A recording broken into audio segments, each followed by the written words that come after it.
అందరికీ నమస్కారం అండి.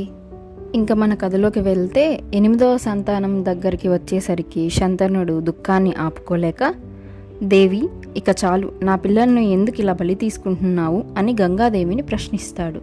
గంగాదేవి చిరునవ్వు చిందించి, రాజా, నువ్వు ఇచ్చిన మాటను మరిచావు, కానీ నిజం విను. వీళ్ళు సాధారణ బాలులు కాదు, అష్టవసువులు. వశిష్ఠ మహర్షి శాపం చేత భూలోకంలో మానవులుగా జన్మించారు. మహర్షి వారికి శాప విమోచన నా ద్వారా కలగాలని దీవించాడు. అందుకే ఆ 7గురిని నేను పుట్టగానే గంగా నదిలో వదిలేసి వారికి శాప విమోచనం కలిగించాను. కానీ మీరు ఆపిన ఈ 8వ బాలుడు ఆ అష్టవశువుల నాయకుడు.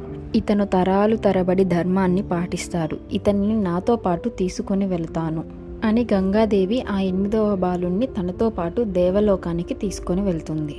ఆ బాలుడికి పరశురామ ప్రభువు చేత అన్ని విద్యలు నేర్పించి ఒక యోధునిగా తీర్చిదిద్దుతుంది. ఆ యోధుని పేరే దేవవ్రతుడు. ఈ దేవవ్రతుడు భీష్ముడిగా ఎలా మారాడో మనం ముందు వీడియోల్లో తెలుసుకుందాం.